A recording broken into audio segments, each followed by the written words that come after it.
First and foremost, let me say that I am extremely, personally as Ngunjiri Wambugu, a member of parliament for the Jubilee Party, of which Senator Kang'ata is a majority whip in Senate. I'm extremely disappointed and actually embarrassed that somebody who was bestowed such a high office by our party and our party leader could do something of such magnitude in terms of mischief. As far as I'm concerned, what Kang'ata did with that letter was mischief. I heard him yesterday trying to explain that it was not his intention for that letter to leak. Kang'ata is not a novice in politics. He's not a novice. He has done things. We've never had things leaking before.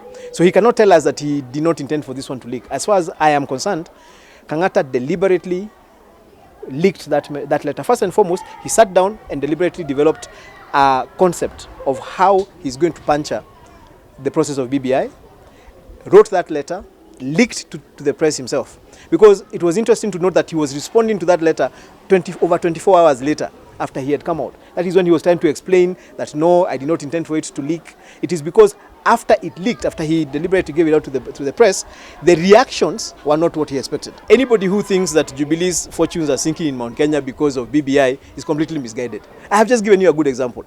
We have a very aggressive campaign against BBI, and I gave you some of the leaders of that campaign, include Alice Wahome and Ndinyoro, who come from Murang'a. They have done everything they can to fight BBI in Murang'a. Kang'ata, who is supposed to be leading BBI campaigns in Murang'a, has done nothing.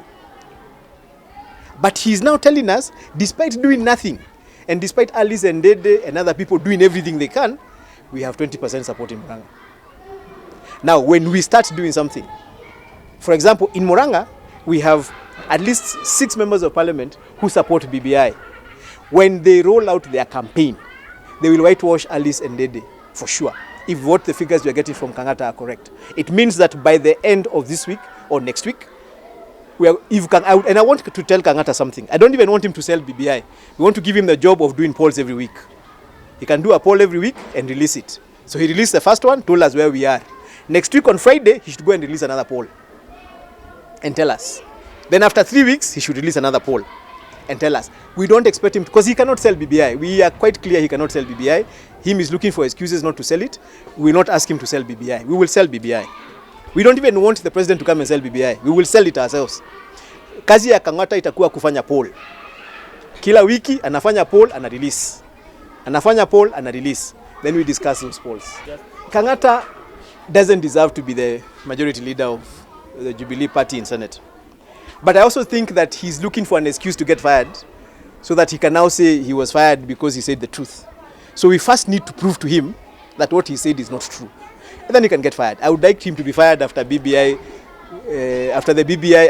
once BBI passes and it succeeds, and we give a 70%, 80%, 90% return in Mount Kenya, we fire Kang'ata.